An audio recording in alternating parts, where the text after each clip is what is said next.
क्यों डंकी हुआ हरियाणा। डंकी होने का मतलब KEYDUNKEY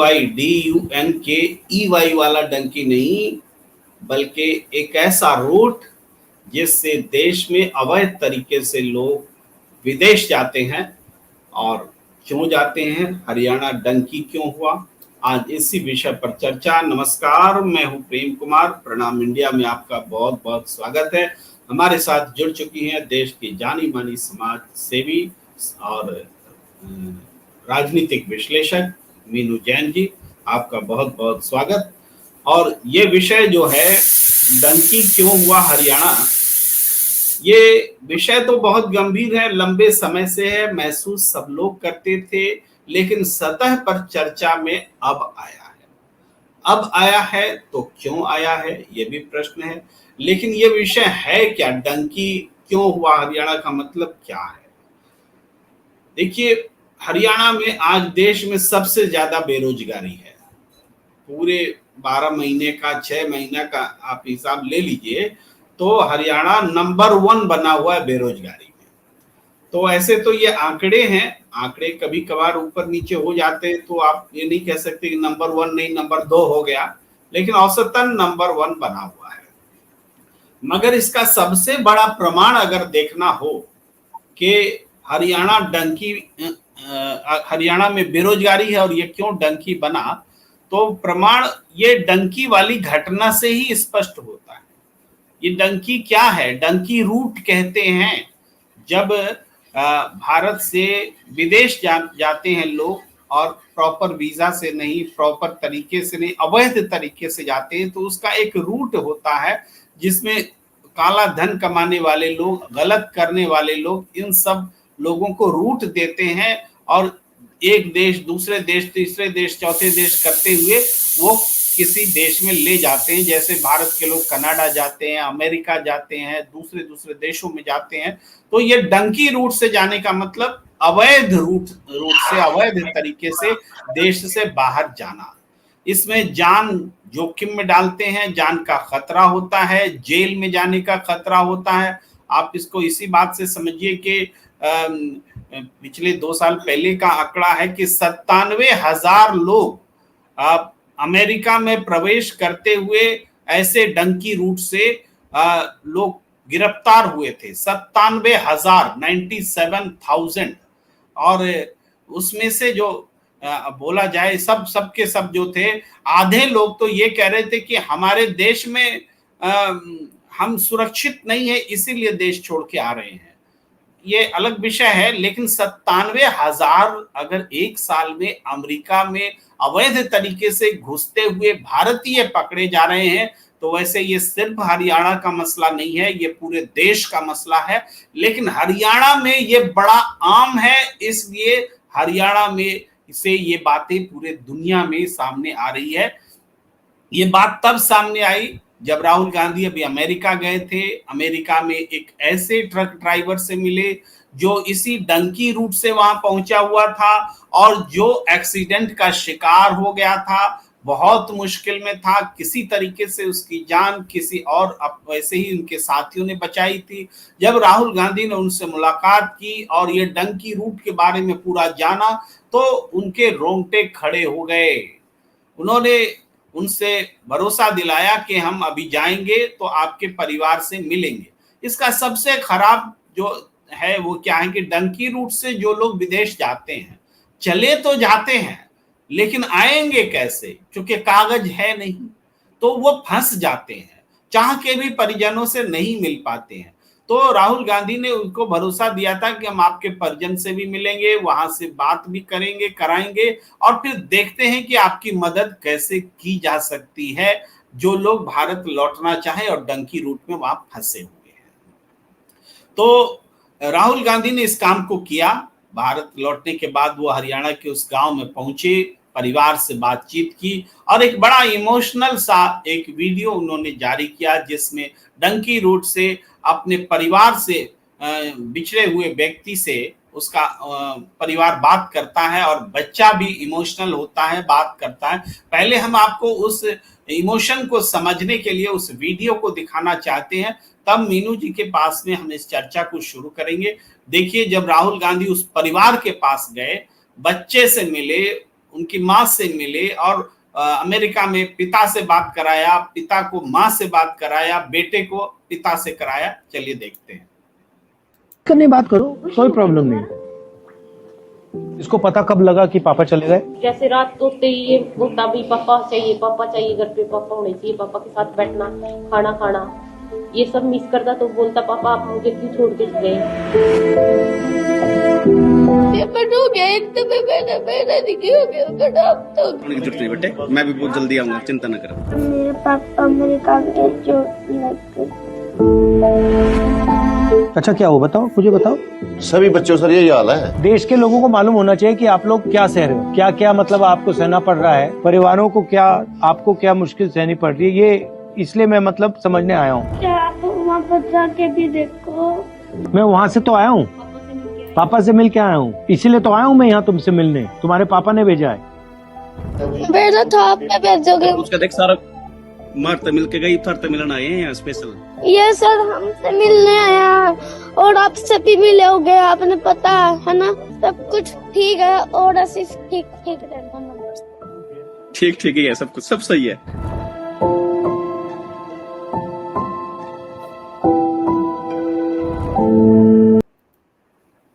इस विजुअल का एक एक सेकेंड्स जो है वो एक संदेश देता हुआ दिखता है। बेटा अपने पिता से मिलता है, उसके एक्सीडेंट के में होने की बात को बताता है कि चोट लग गई थी पापा को। वो रुआंसा होता है, अपने पिता से अलग है, पिता भी रुआंसा होते हैं और सामने उन्हीं जैसे बहुत सारे लोग वहां बैठे होते हैं और राहुल गांधी पूरे परिवार से उन लोगों की बात कराते हैं, खास करके जिस परिवार से वो व्यक्ति हैं उनसे बात कराते हैं और परिदृश्य में उनके जैसे बाकी लोग भी बैकग्राउंड में दिखते हैं। तो ये बात अपने आप में बहुत महत्वपूर्ण बात है कि राहुल गांधी ने इस मुद्दे को उठाया। ये मुद्दा बेरोजगारी का मुद्दा है। ये हरियाणा में सबसे ज्यादा बेरोजगारी है। आपको अगर यकीन नहीं हो तो मैं एक आंकड़ा रखता हूं, ये सरकारी आंकड़ा है, इसमें आपको समझ में नहीं आएगा, लेकिन ये जरूर है कि इसी आंकड़े में हम आपको छोटे रूप में दिखाएं तो ये सबसे नीचे हरियाणा है, सरकारी आंकड़ा।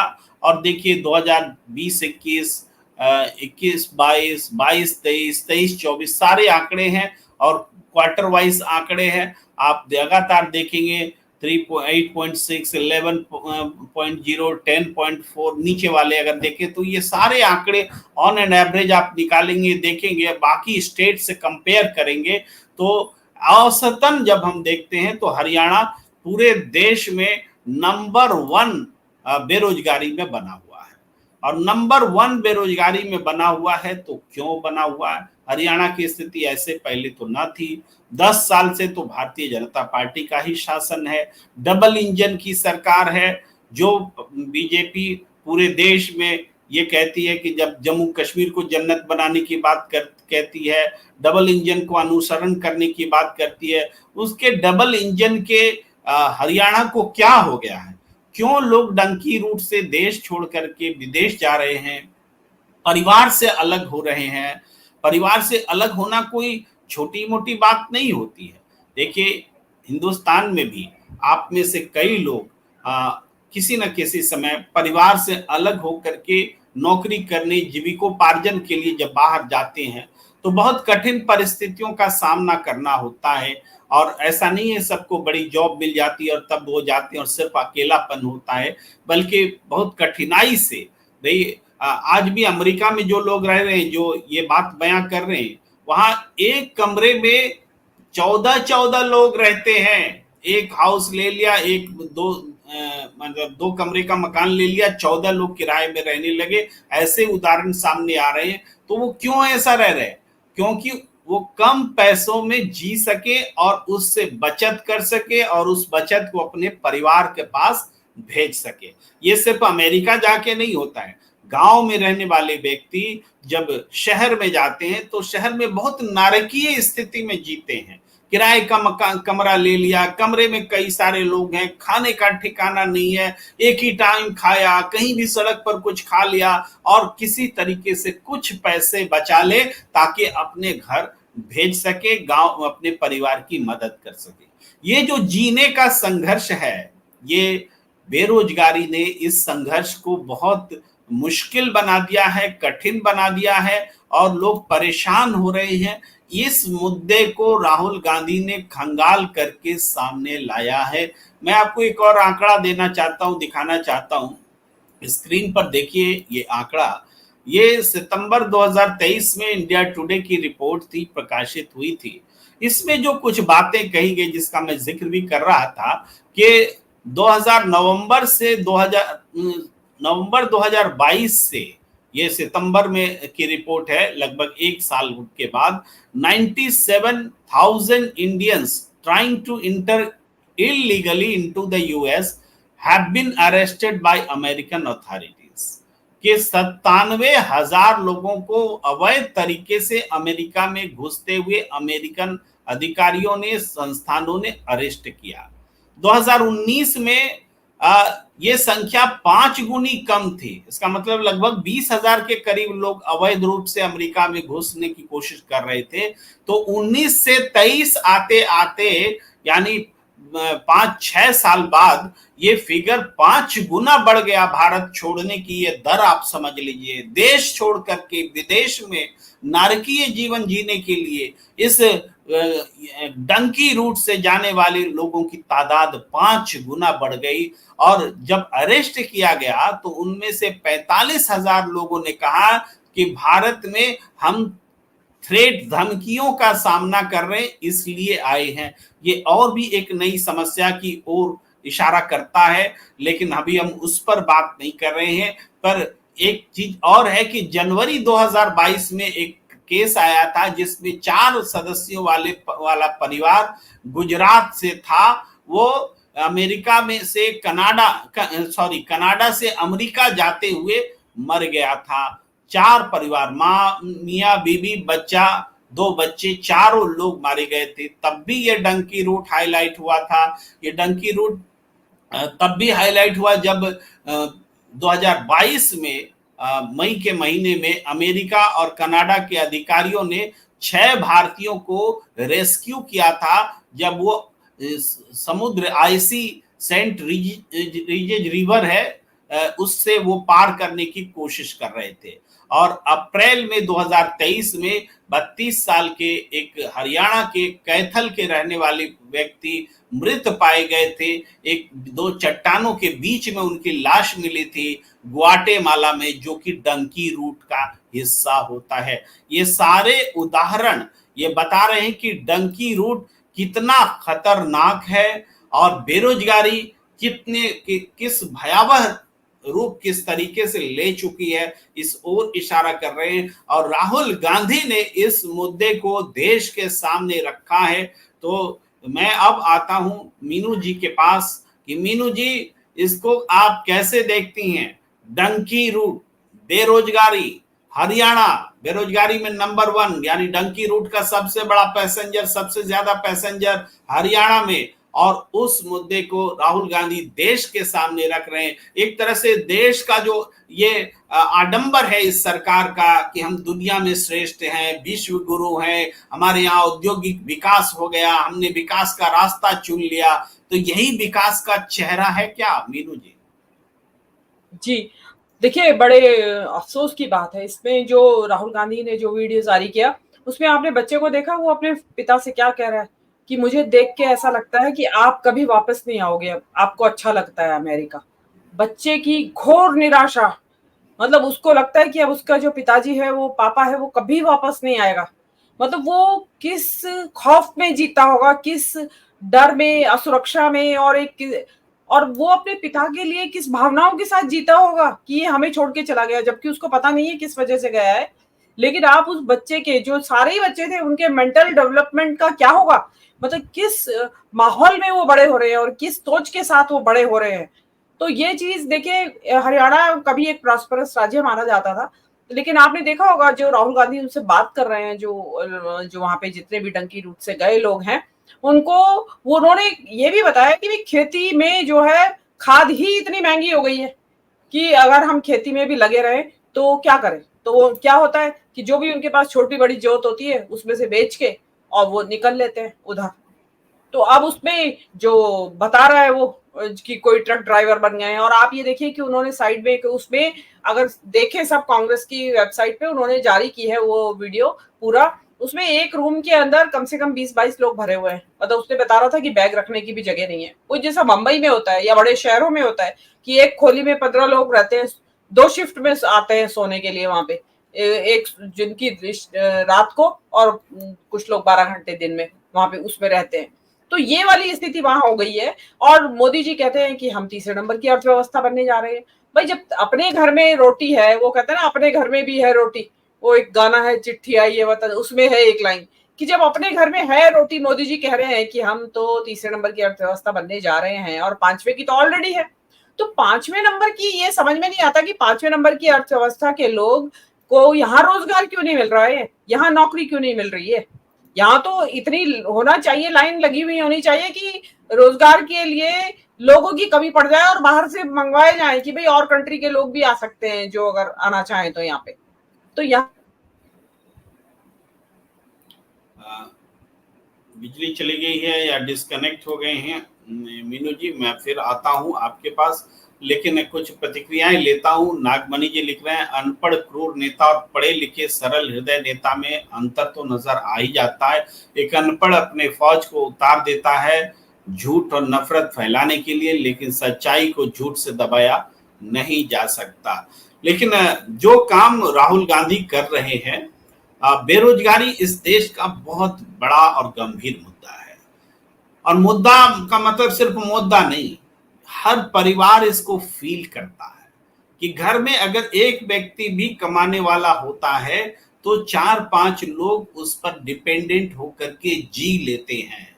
तो ऐसे में जब ये सिस्टम गड़बड़ाता है तो पूरा परिवार परेशान नजर आता है।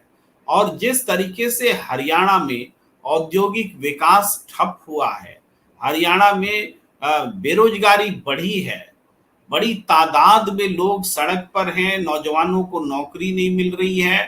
तो ऐसे हालात में एक ऐसी राजनीति जरूर होनी चाहिए जो कम से कम लोगों, हर परिवार में एक नौकरी को सुनिश्चित करने की व्यवस्था करे, या फिर कम से कम बेरोजगारी भत्ता शुरू देने की परंपरा हो। जो नौजवान नौकरी खोज रहे हैं, बेरोजगारी भत्ता अगर उनको मिल जाता है तो उनको नौकरी खोजने में, स्ट्रगल करने में थोड़ी सहूलियत और आसानी हो जाती है। ये बहुत अच्छी बात है कि अब राजनीतिक दल ऐसी घोषणाएं करने लगे हैं जिसमें कुछ राहत मिलती है। हमने सुना था जम्मू कश्मीर में राहुल गांधी ने घोषणा की थी कि 3-3 हजार रुपए महिलाओं को दिए जाएंगे और युवाओं को भी देने की बात कही थी। तो हम ये चाहते हैं, हमारी जरूरत जो है, नौजवानों की जरूरत, देश और समाज की जरूरत है कि कम से कम बेरोजगारी भत्ता के सवाल पर लोग गंभीर हों और इससे ज्यादा रोजगार देने के सवाल पर गंभीर हों। हर परिवार से एक नौकरी की व्यवस्था हो। लेकिन इसके उलट ये अग्निवीर जैसी योजना अगर आती है तो इससे पूरा समाज जो है प्रभावित होता है, युवा हतोत्साहित होते हैं, निराशा की गर्त में चले जाते हैं। नौकरी क्या करें, कैसे करें, उनके सामने एक रास्ता दिखता है कि कैसे इस प्रदेश से निकले।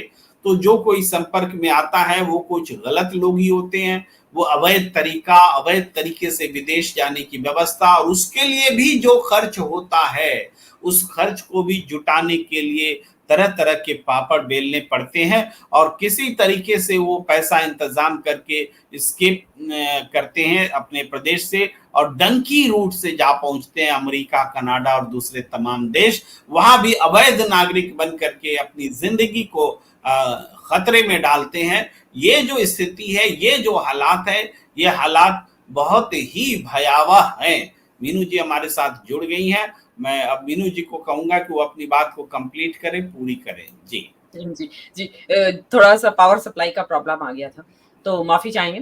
तो देखिए, मैं बात कह रही थी कि अगर हम 5वें नंबर की अर्थव्यवस्था है तो हमारे यहाँ लोगों को रोजगार या काम धंधा क्यों नहीं है, उसके लिए वो अमेरिका क्यों जा रहे हैं, और वो भी इतने ही खतरनाक रूट से। एक बहुत पहले ये आया था कि एक इंडियन जो लोग था, व्यक्ति था, वो जो कुछ लोग थे वो कंटेनर में भर के गए और कुछ की उस रास्ते में ही सांस रुक गई।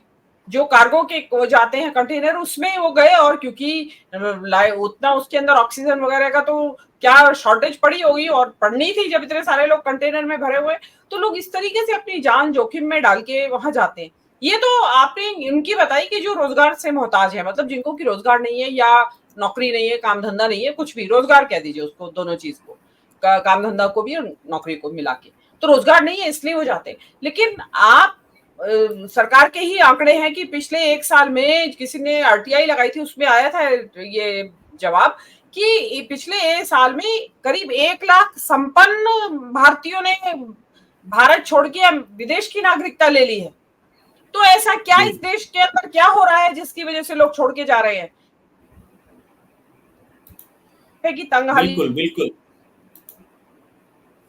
जी, तो वो इसलिए गए। बल्कि लेकिन ये क्यों गए? जो पैसे वाले लोग थे, जिनके पास भरा पूरा पैसा था, वो अपना सामान और अपना घर और अपनी प्रॉपर्टीज और सब कुछ बेच बाच के वो विदेश चले गए। क्यों? क्योंकि लगता है कि शायद इस देश के अंदर कुछ ऐसा हो रहा है कि जो लोगों को उम्मीद नहीं जगाता है कि यहाँ कुछ भविष्य हमारा बनने वाला है।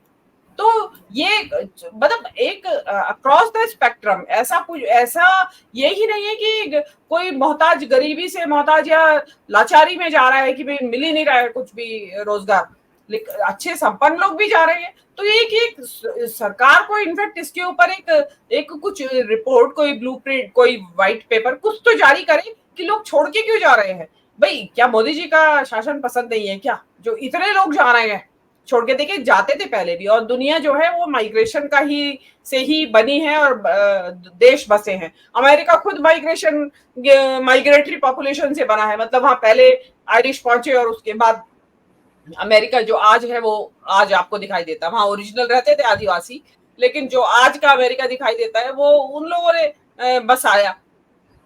तो ये इसमें बुराई कुछ नहीं है, लेकिन रूट तो सेफ हो, लोगों को रास्ता तो सेफ मिले। ये तो डंकी रूट से आपने अमेरिका की बता दी, अमेरिका पहुंचे हुए हैं जो ये वीडियो में बता रहे हैं। आप ये देख लीजिए, गल्फ कंट्रीज में जाते हैं लोग इसी तरीके से, जहां जाने के बाद उनको उनके पासपोर्ट वो जो एजेंट होता है वो रख लेता है, और वो ना लौट सकते ना कुछ कर सकते, वहां जाके फंस जाते हैं। कई लड़कियां फंस जाती हैं ऐसी।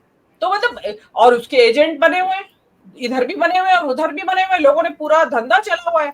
इवन जो बॉम्बे में जो वहाँ का पासपोर्ट ऑफिस है, वहां पे आया था बहुत बड़ा स्कैम सामने कि किस तरीके से पैसा लेके और उनको जारी किया जा रहा है कि पासपोर्ट की आप निकलिए, जा सकते हैं आप, और निकल चले जाते हैं। कोई वेरिफिकेशन नहीं, कुछ नहीं, पता नहीं किस किस तरह के लोगों को वो मिल गया पासपोर्ट और वो चले गए।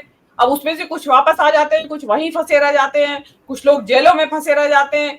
मतलब कहाँ नहीं जा सकता। और जो आपने ये घटनाएं गिनाई, जो आपने किस्से, जो आपने पूरी लिस्ट गिनाई इंडिया टुडे से, उसमें आप देखिए कितने दर्दनाक घटनाक्रम है कि आप रेगिस्तान में मर गए प्यास से, ठंड में मर गए बर्फ से, इतनी ठंड थी कि वो उनके पास पूरा कपड़ा भी नहीं था, और मर गया पूरा का पूरा परिवार। मतलब किन सपनों को लेके गया और कहाँ रास्ते में ही मौत हो गई, पहुंचे भी नहीं वहां तक।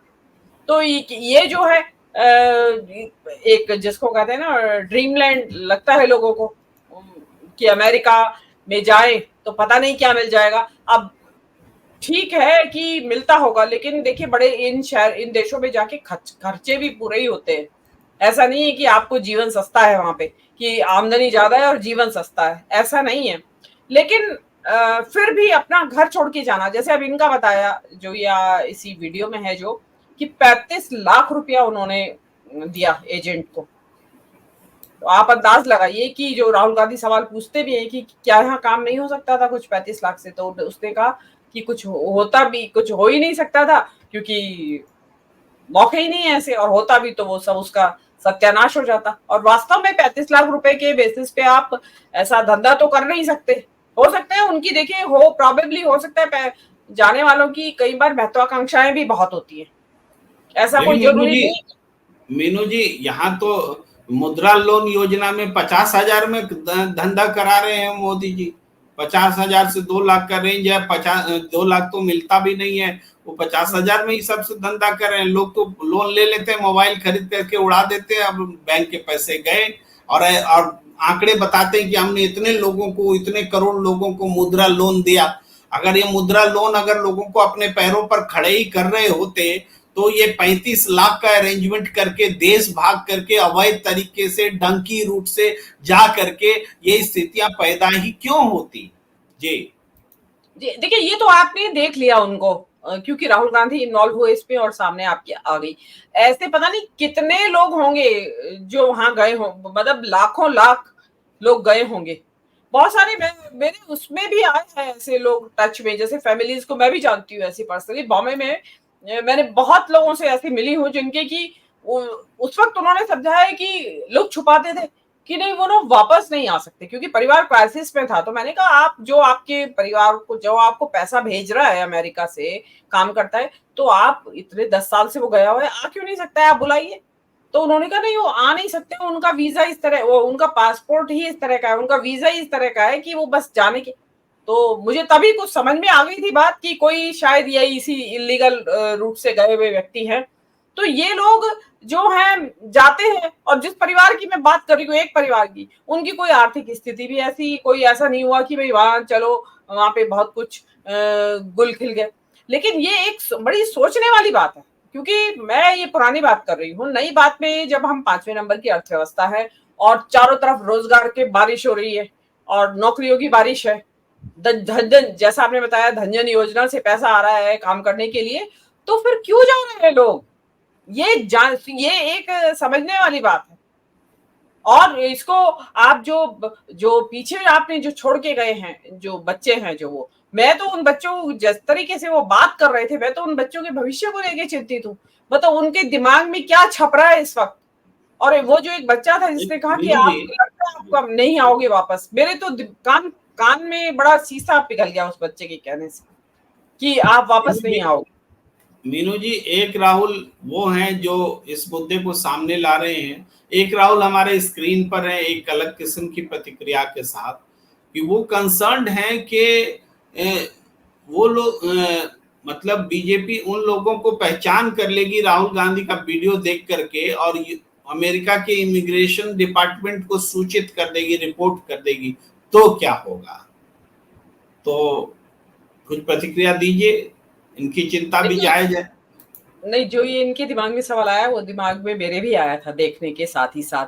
पर मुझे ऐसा लगता है क्योंकि देखिए उसमें सैम पित्रोड़ा इन्वॉल्व हैं और वो जो कि 40 सालों से भी ज्यादा समय से वहां रह रहे हैं, तो प्रॉबेबली वो इस चीज को जानते होंगे कि इसमें हो सकता है कि जो ये लोग, इनमें कई लोग, ज्यादातर लोग ऐसे होंगे कि जो वहां उनको, जिसको कहते हैं कि कोई जो रेजिडेंट वीजा मिल गया होगा कि रह सकते हैं वहां पे वो, तो हो सकता है कि वो लोग इस कैटेगरी में आ गए हों। क्योंकि जो ट्रक ड्राइवर वगैरह हैं तो वो तो ऐसा तो नहीं है, ट्रक ड्राइवर के लिए तो आपको ड्राइविंग लाइसेंस भी चाहिए और बहुत कुछ फॉर्मेलिटीज पूरी करनी होती हैं। तो वो सारी चीजें मुझे नहीं लगता कि वो 2-4 दिन में ही उसने प्रोक्योर कर ली होंगी।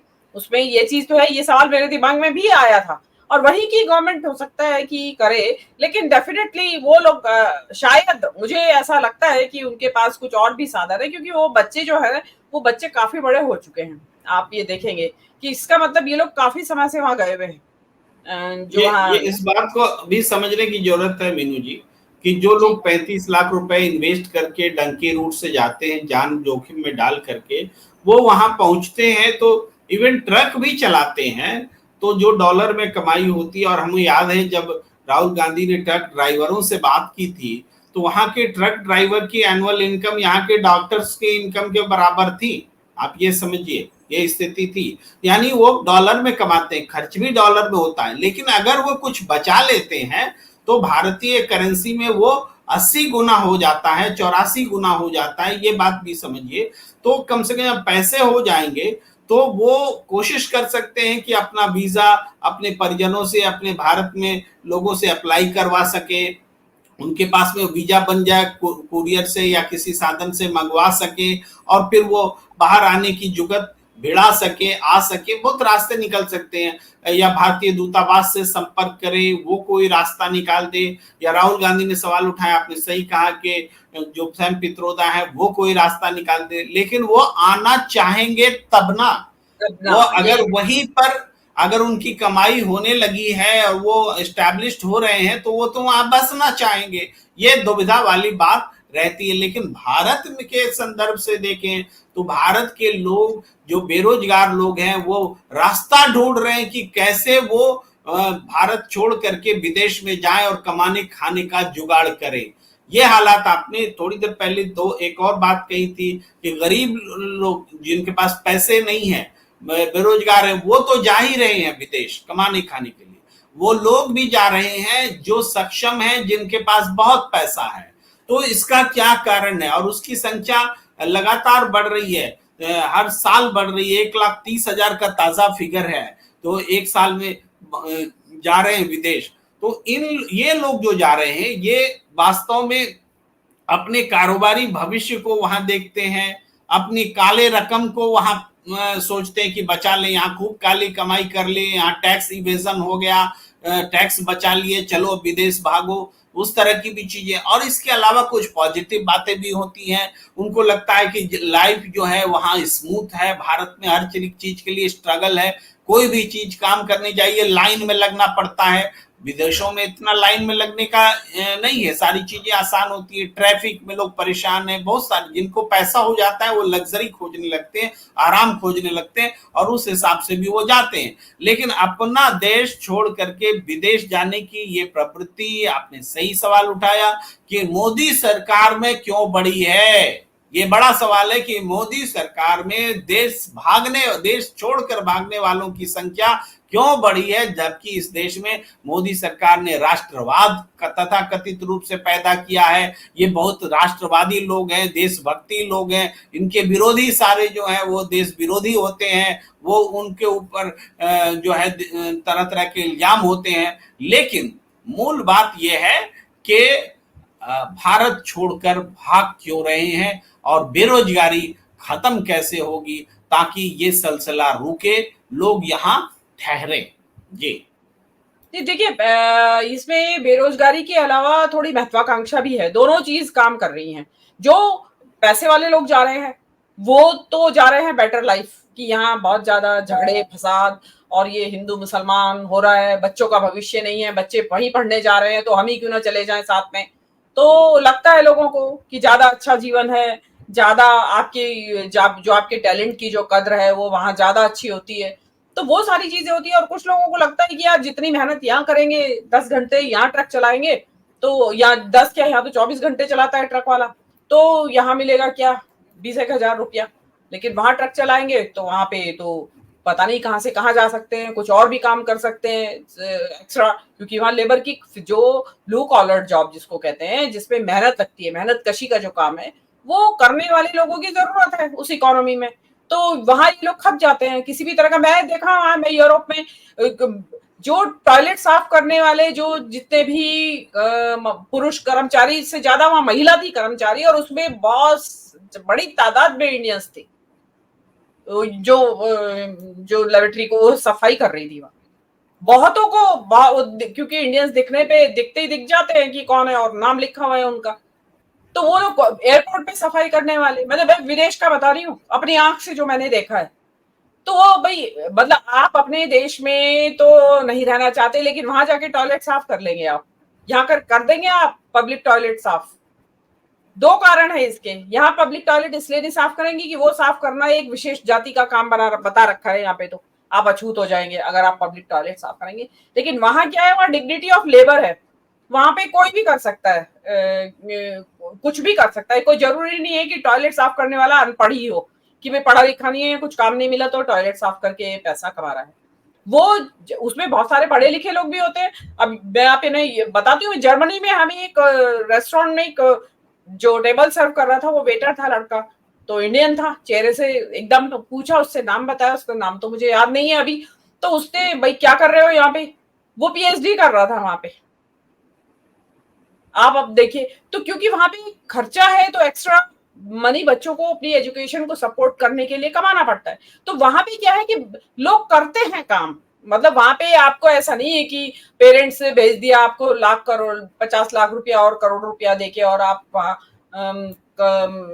बैठ के आराम से रहो कि जी आप पढ़ाई कोई चिंता करने की जरूरत नहीं। वहां बच्चों को अपनी पढ़ाई को अपने आप सपोर्ट करना पड़ता है, तो वही चीज वहां पे है। तो लेकिन क्या होता है कि वही बात होती है कि जो वहां रहने वाले लोग हैं और यहाँ है, हम लोगों के यहाँ जो बच्चे स्कूल में कॉलेजेस में और एडवांस एजुकेशन पढ़ रहे हैं उनको इतनी मेहनत थोड़ी करनी पड़ती है, लेकिन उसके बावजूद भी वहां जाना चाहते हैं। बहुत सारे हैं, हमारे रिश्तेदार भी है, यंगस्टर्स तो बहुत हैं, घरों में, यहाँ के घरों में पूरा ऐशो आराम है और वहां खुद अपना खाना भी बनाते हैं, वाइफ हस्बैंड, और कपड़े भी खुद ही धोना है, बर्तन भी खुद ही साफ करना है, but they are very happy. तो वो एक, मतलब इसके एक ही कारण नहीं कहा जा सकता। बेरोजगारी तो है एक बहुत बड़ा कारण, बेरोजगारी तो डेफिनेटली एक बहुत बड़ा कारण है, लेकिन उसमें भी देखिए हरियाणा में क्या है कि क्योंकि लोगों के पास जमीनें हैं बेचने के लिए। भाई 35 लाख रुपया कोई आम आदमी तो ला नहीं सकता कि सड़क का कोई आदमी होगा। और आप देखेंगे कि पंजाब से भी बहुत होता था पहले माइग्रेशन, कनाडा तो पूरा मिनी पंजाब है वहां पे तो एक, तो वहां क्योंकि वहां पे लोगों के पास बेचने के लिए जमीनें थी। आप और स्टेट्स पे नहीं देखेंगे कि इतना माइग्रेशन होना है।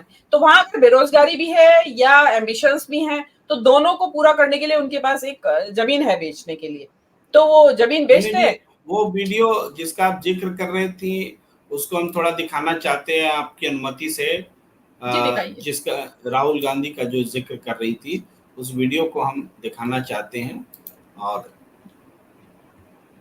है कि देश के लोगों को मालूम होना चाहिए कि आप लोग क्या सह रहे हो, परिवारों को क्या, आपको क्या मुश्किल सहनी पड़ रही है, ये इसलिए मैं मतलब समझने आया हूँ। हम तो यही चाहते हैं आने वाले टाइम में आप प्रधानमंत्री बनो, और हमारे बच्चों को कहीं नहीं जाना पड़े, यहीं हरियाणा में रहे, यहीं रोजगार में। जब मेरे पापा अमेरिका गए चोट लग, बोलो क्या हुआ, बट अब तो ठीक है ना पापा? मैंने कहा था मम्मी के पास जाऊंगा, आ गया। कैसे हो? गांव का सरपंच भी कोई पूछ नहीं सकता, और आप तो कहां से कहां मिलने के लिए आए हैं। +2 के अंदर नॉन मेडिकल में 95% मार्क्स है। जो एग्जाम्स कंडक्ट हो रहे थे वो पेपर लीक हो जाते थे या फिर उनका रिजल्ट नहीं आता था। अब जैसे पीछे नीट का एग्जाम हुआ था वो लीक हो गया, कोई फ्यूचर नहीं दिख रहा था, मैं आगे जॉब्स थी, तो मैंने अमेरिका फिर डोंकी में आने का फैसला लिया। जमीन में जो पेस्टिसाइड यूज करते हैं उनके रेट इतने बढ़ा दिए हैं, और ना जो इतनी फसल होती है फिर ना उसके रेट मिलते हैं। गवर्नमेंट ने मतलब जितना खर्चा होता है उससे कम में जाता, मतलब घर से लगता है, उसमें देखा कि घाटा ही है, तो फैमिली के फ्यूचर के लिए आना पड़ता। हमने सोच ली ये सरकार कुछ नहीं देने वाली है, इस कारण यहाँ पे 5 या 7 साल यहाँ पे बढ़िया मतलब पैसा कमाऊंगा और घर के जो हमारी स्थिति है उसको अच्छा कर मैं वापस इंडिया जाना चाहूंगा।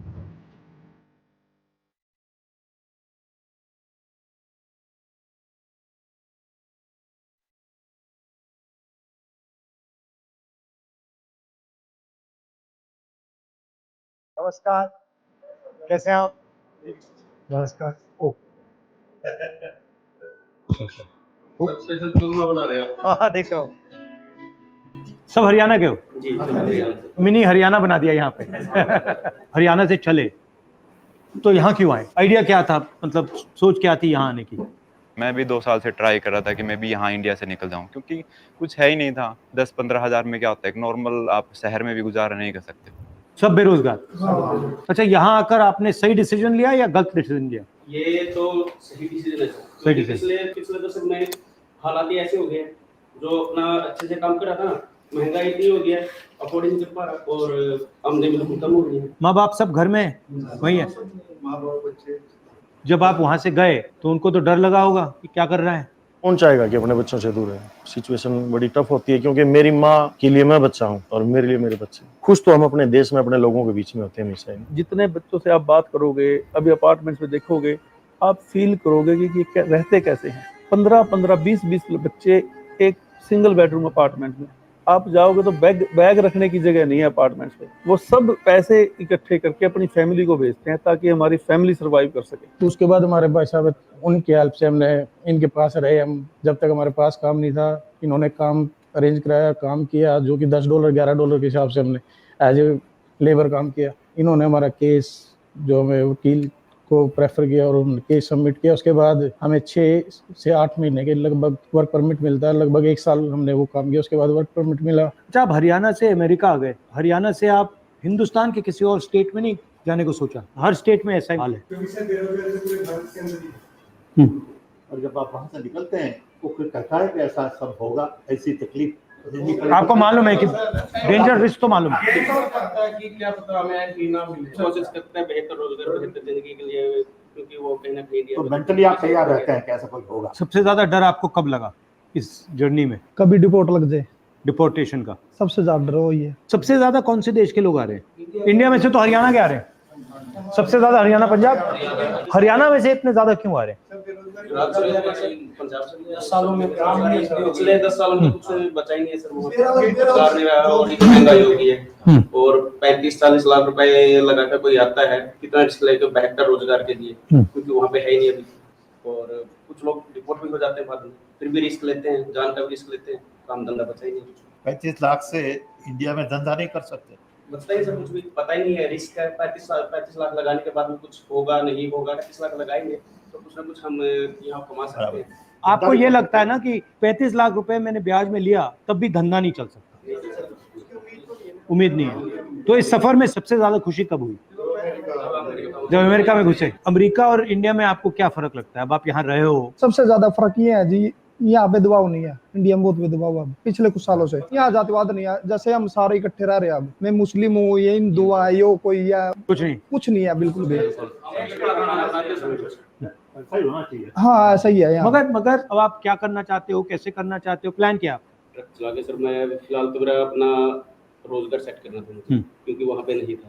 अब यहाँ पे मेरा रोजगार सेट हो गया। अब कितने पैसे बन रहे हैं आपके महीने के? महीने के मैं 2 से 2.5 लाख आराम से कमा सकता हूँ, ज्यादा कमा सकता हूँ। और आप ट्रक चलाते हो? जी।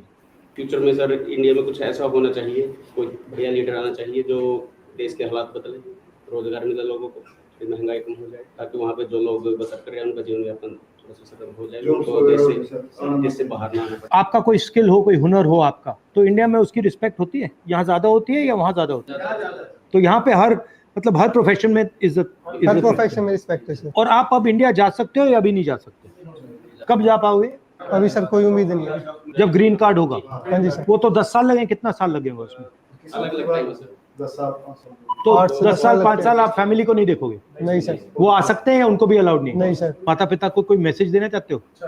हाँ, क्या देना चाहते हो? हमें रिक्वेस्ट है सर, बताओ। जब भी आप जाओगे, हम सभी की वही है कि आप हमारे माँ बाप से मिलो, ठीक है? यहाँ पे हमारे भाई साहब है, हाँ, जो हमारा ख्याल रखते हैं। ये हाँ। नहीं सर, पीछे जो बैठे हैं सर, जो हेल्प उन्होंने की है, आई थिंक नहीं कर सकते, हम भी नहीं कर सकते। हमारे लिए आप वहाँ पे तो रिलैक्स फील होगा सर। ठीक है। वहाँ पे आने हमें टाइम दिया सर, हमारे लिए बहुत बड़ी बात है। उनको भी नहीं, बहुत अच्छा लगा आपसे मिलकर। शाबाश। बीजेपी सरकार रही।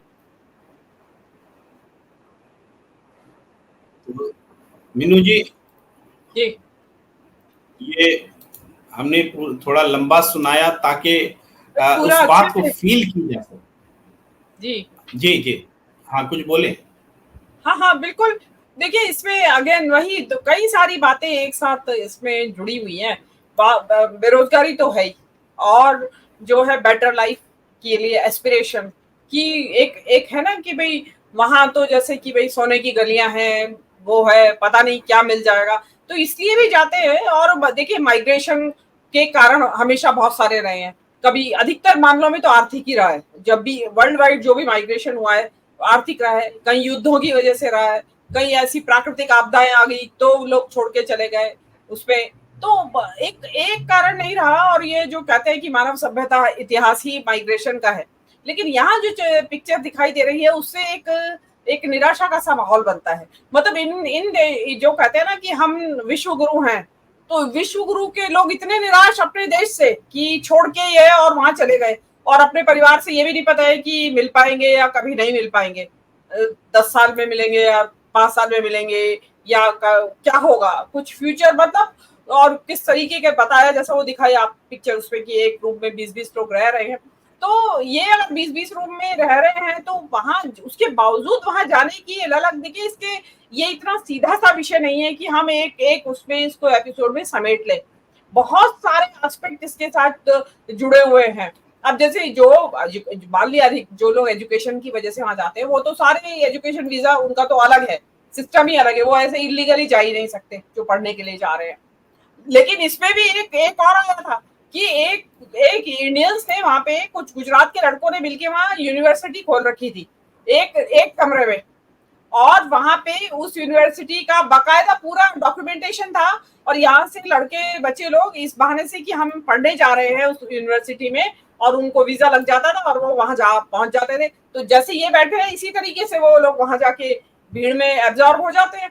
अधिकतर लोग सब ब्लू कॉलर जॉब में होते हैं, बेबी सिटिंग का काम हो गया, घरों में सफाई का, हाउसकीपिंग का, और जो घरों का गार्डनिंग का काम, डिलीवरी बॉयज, और रेस्टोरेंट, और जो मैंने आपको बताया टॉयलेट वगैरह, पब्लिक टॉयलेट क्लीनिंग वगैरह, तो बहुत सारे ऐसे काम करते हैं वो। उसमें ये है कि उनके यहाँ क्योंकि देखिए वो नंबर 1 की व्यवस्था अर्थव्यवस्था है, तो वहां पे जो वेजेस है वहां घंटों के हिसाब से मिलता है पैसा।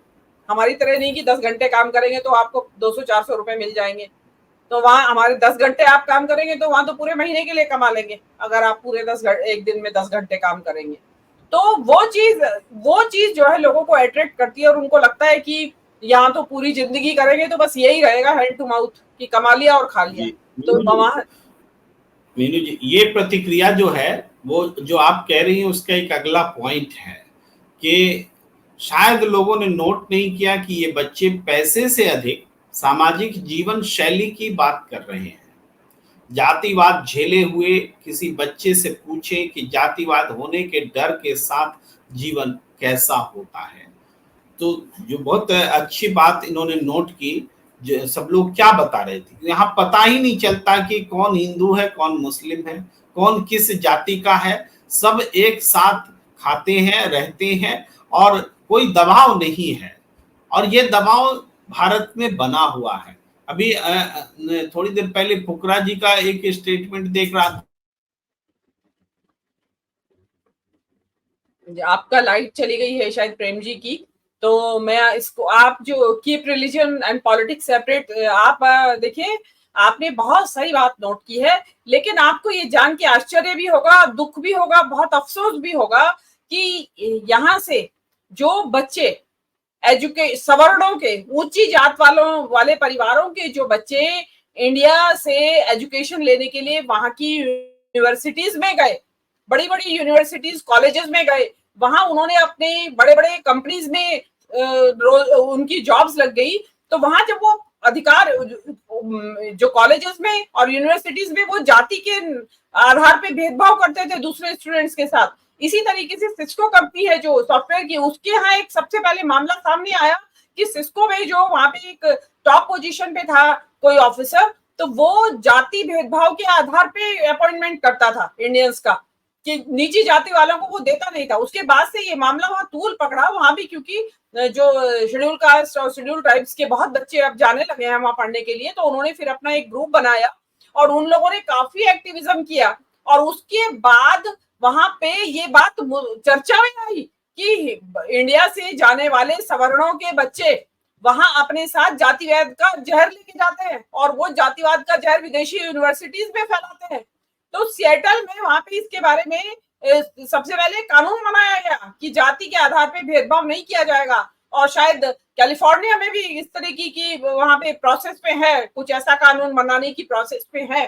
तो ऐसा नहीं है, यहाँ से इंडियंस जो गए हैं वो ले गए हैं जातिवाद का जहर, वो भी वहां पहचान के कि ये जो लड़का है या ये जो लड़की है ये नीची जाति के हैं, ये अछूत है, ये लोग आदिवासी सब तबके से, तो उनके साथ वो लोग उसी तरह का भेदभाव करते थे जैसा इंडियंस करते हैं यहाँ पे। तो ये चीज ऐसे ये नहीं है कि अछूता नहीं है ये सब चीजें, ये क्योंकि देखिए प्रॉब्लम क्या है, आपने जो बोला कीप रिलीजन, कि वहां पे जो ये लोग जो गए हैं, ये तो इतनी, जिसको कहते हैं ना क्राइसिस पे होता है जब आदमी, तो वो सब किसी भी तरीके के व्यक्ति का, जैसे होता है ना कि खून ले लेते हैं जब जीवन आपका संकट पे पड़ा हो। और मैं हिंदू हूँ समझो या जैन हूँ, तो मैं चाहे वैसे लूं या ना लूं किसी मुसलमान का खून, लेकिन अगर मेरे जीवन पे आन पड़ी है और मुझे पता चल रहा है कि इस मुसलमान के पास ही है मेरा खून, मेरे ग्रुप का, तो मैं उसको ले लूंगी। तो इसी तरह से इनका है, ये लोग क्राइसिस पे है, इनको हर वक्त खतरा सताता है, तो ये एक दूसरे से हाथ में हाथ डाल के रहते हैं। लेकिन जो स्टूडेंट्स हैं, वो स्टूडेंट्स क्योंकि वो स्कॉलरशिप्स पे जाते हैं, या पेरेंट्स का फाइनेंस की उनको चिंता नहीं है, उनको ये भी नहीं है कि डिपोर्ट कर दिया जाएगा, वापस भेज दिए जाएंगे, कि इलीगली भी नहीं आए हैं वो, तो उनके पास सुविधा है। और जब आपके पास सुविधा होती है तो आपको जातिवाद और ये सब सूझने लगता है। ये जो बोल रहे हैं जो सज्जन, ये जिस वक्त ये सारे इनके साथ वाले सब सेटल हो जाएंगे, उस दिन ये भी इनको एक तरफ कर देंगे, भाई तुम मुस्लिम हो या तुम नीची जात के हो, भाई अब हमारा हो गया, बहुत जो साथ रहे थे रहे। तो इंडियंस के अंदर तो ये दिमाग में भरी हुई बड़े मुश्किल से निकलता है जातिवाद। ये जातिवाद की तो इतनी गहरी जड़ें हैं कि अभी निकला नहीं है, 70 साल भी हो गए, अमृतकाल चल रहा है, अभी भी नहीं निकला अमृतकाल में भी।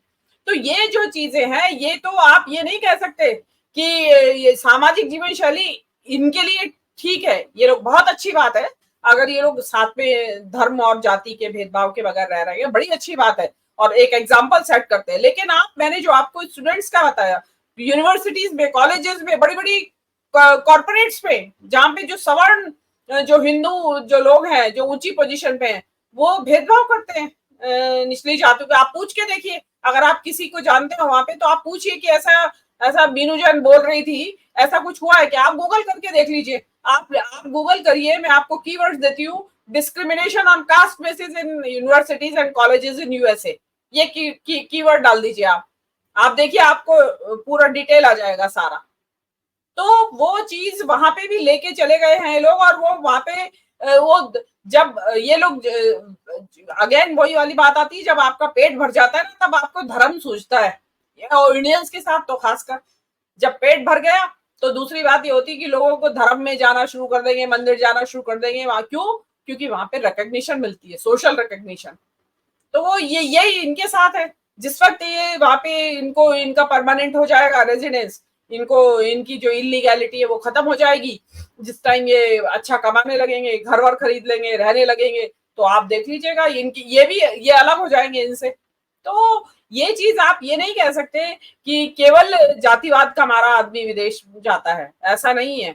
जो बगैर जातिवाद एजुकेशन के लिए गए, उनके साथ हो रहा है। बताइए, ये तो इंडियंस के दिमाग में गंदगी भरी हुई है जातिवाद की, ये कहीं खत्म नहीं हो सकता, और आज नहीं हो सकता, मुझे तो लगता है कभी भी नहीं हो सकता है। तो जो विदेशों में लेके गए हैं जातिवाद का जहर, वो वहां पे भी पूरी तरह फैला रहे हैं, सवर्ण और अछूत का पूरा फैला हुआ है। और आप इस चीज को तो आप भूल जाइए। ठीक है, आपने लिखा, आपने नोट किया, ये बात बहुत अच्छी बात है, लेकिन ऐसा भी हो रहा है वहां पे जो मैं आपको बता रही हूँ। तो देखिए, इसमें मैं इसको प्रोग्राम को समाप्त करने की तरफ बढ़ना चाहूंगी। शायद प्रेम जी को अभी यहाँ पे लाइट अभी उनकी आई नहीं है। तो आप जो है ये जो भी डंकी रूट है, देखिए ये किसी भी तरीके से सेफ नहीं है। आप चले गए यहाँ से, सब कुछ बेच के चले गए, आपकी जो जमीन थी या जो भी कुछ आपने बेचा या उसको रेहन या गिरवी रखा, और उससे आप पैसा इकट्ठा करके आपने किसी तरीके से इंतजाम किया एजेंट के जरिए, और आपने वो रूट पकड़ा। फर्ज कीजिए आप पहुंच नहीं पाए और रास्ते में आपको कुछ हो जाता है, मृत्यु हो जाती है, वर्स कम वर्स। तो अगर आपकी मृत्यु हो जाती है तो आपका जो पीछे परिवार आप छोड़ के गए हैं, वो तो कहीं का भी नहीं रहेगा, क्योंकि जो आपके पास था वो आपने सब दांव पे लगा दिया, वो और सब खत्म हो गया। उनका क्या होगा? जिनके लिए आप करने गए हैं, उनका पीछे से क्या होगा? और दूसरी बात, सरकार से सवाल है। देखिए, 5वें नंबर की अर्थव्यवस्था का जबरदस्त डोल पीटा जाता है और दिन भर काम में बचता रहता है, हम 5वें नंबर की अर्थव्यवस्था और विश्व गुरु हैं। तो देखिए, जो विश्व गुरु है उसके घर में इतनी लाचारी, इतनी बेबसी है कि उसको अपने जीवन स्तर को सुधारने के लिए इतना खतरा लेकर वहां जाना पड़ रहा है। देखिए, बताया जो अभी प्रेम जी ने कि किस तरीके से रास्ते में बर्फीले रेगिस्तान में फंस के मर गए, या वैसी डेजर्ट पे मर गए, समुद्र में होती है जो बोट्स वगैरह से जाते हैं, डूब जाती है वो भरी हुई, बोट्स, तो वो कोई एक अच्छी स्थिति नहीं है। इस बारे में सोचना चाहिए गवर्नमेंट्स को भी, और अदरवाइज जो जाने वाले लोग हैं उनको भी सोचना चाहिए। खतरे में तो जीवन डाल के जा रहे हैं। तो ये चीज मैं इसके बारे में बहुत कोई मैं अपना ऐसा कैटेगोरिकल स्टेटमेंट तो नहीं दे सकती, लेकिन क्योंकि इतना बड़ा खतरा मोल लेके और जाना वहां पे केवल इसलिए कि अच्छे जीवन की तलाश में, तो अच्छे जीवन की तलाश में तो आप यहाँ भी इंडिया में भी किसी और बड़े शहर में जा सकते हैं इतना खतरा मोल लेके, तो वहां तो खतरा मोल नहीं लेना पड़ेगा और आप इंडियन भी कहलाएंगे। हर वक्त ऐसा भी नहीं होगा कि भागना पड़ेगा आपको कि कहाँ क्या करेंगे ऐसी स्थिति में। अब आप कहेंगे कि आप शहरों की तरफ पलायन को प्रोत्साहित कर रही हैं, लेकिन प्रोत्साहित इसलिए कर रही हूँ, इसलिए कह रही हूँ कि कम से कम ये जो विदेशों में पड़े हैं 10,000 किलोमीटर आप दूर अपने परिवार से पड़े हैं, तो और आ भी नहीं सकते, ये पता नहीं है कि कब आप अपने परिवार से मिल पाएंगे। देखिए ये तो आज का समय है कि आज आप फोन के माध्यम से अपने परिवार से रोज दिन में चाहे 10 बार आप वीडियो कॉल कर सकते हैं, देख सकते हैं अपने बच्चों को, पत्नी को, माता पिता को।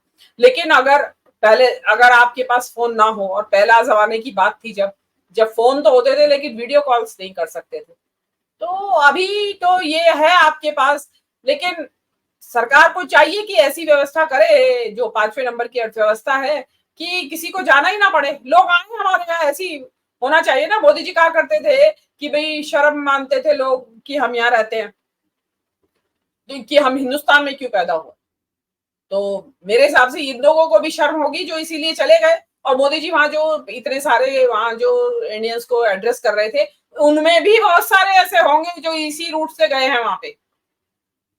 ऐसा नहीं है कि सारे लीगल रूट से ही गए हैं, बहुत जाते हैं लोग। एक पिछले दिनों एक और आया था किस्सा कि वहां न्यू जर्सी के रॉबिन्सविले प्रोबेबली में एक मंदिर बन रहा था स्वामीनारायण टेम्पल का। उसमें उस मंदिर के अंदर लेबर ले जाई जा रही थी इंडिया से, गुजरात से, किस नाम से कि भाई ये मंदिर के पुजारी हैं, ये मंदिर का जो आर्किटेक्ट है, जो वहां पे संगमरमर की क्राफ्टमैनशिप चल रही थी, जो होता है जो कहते हैं ना छेनी हथौड़े से जो करते हैं कार्विंग, उसके लिए एक्सपर्ट कारीगरों की जरूरत है, तो उसके लिए अलग से वीजा मिलता है। तो उन लोगों को ले जाते हैं, जब आते हैं वो 3 महीने या 6 महीने के लिए, और फिर कभी लौट के जाते ही नहीं इंडिया।